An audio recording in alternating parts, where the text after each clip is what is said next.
So that was, of course, a commercial for Bioshock Infinite, which came out last month. It's got the shooting, obviously, but there's a strong message, a strong plot. The allegory is there's a bright, shining city on a hill. You think it's going to be a very simple idea that, you know, we're upset because, you know, America thinks it's awesome and American exceptionalism takes you to terrible places. And then it starts turning it upside down, and then you realize by the end it's just Inception.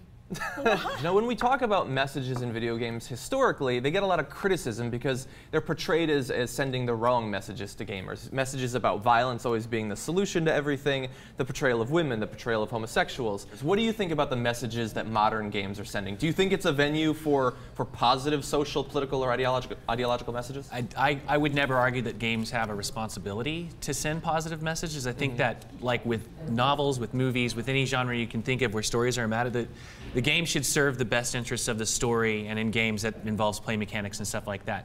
But yeah, there are a lot of really positive messages being distributed, and I feel like more than like negative messages. And even games that get a bad rap for sending negative messages, like the Grand Theft Auto series, for instance, kind of subverts what you think. You play through like the entire Grand Theft Auto series, and there's kind of a crime doesn't pay kind of thing seeping out, and it's more about how disturbing America is as an empire than it is about how cool it is to jack people and steal their stuff, although that is really cool. Right, and I know that happens in film too, because I know Train Spotting. In the movie Train Spotting, there's a lot of terrible drugs. And then during that time, Bob Dole was running for president, and he spent a lot of his time talking about how terrible Train Spotting was and how it glorified drugs, where if you watched that movie, you would never want to do those drugs in your life. Just don't make assumptions about what you think the message of a game is.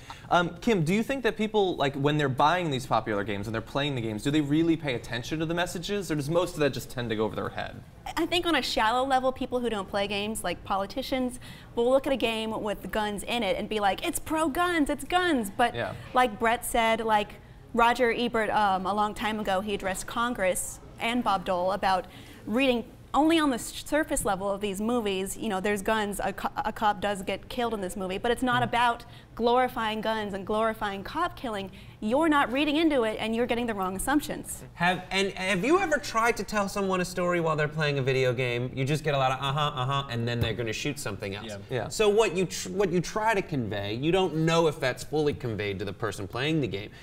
It strikes me as more difficult, I think, inherently to tell a story, to portray a particular message in a video game, because as you said, you just want to shoot things. Do you think that maybe indie developers might be better able to subvert genre expectations and get across messages that way? Well, budget's an issue in that case. Like especially like the Kickstarter level, those guys are dealing with such ridiculously lower budgets that they're not able to do like fancy cutscenes and stuff like that. If you want to tell a story, you're going to need millions of dollars.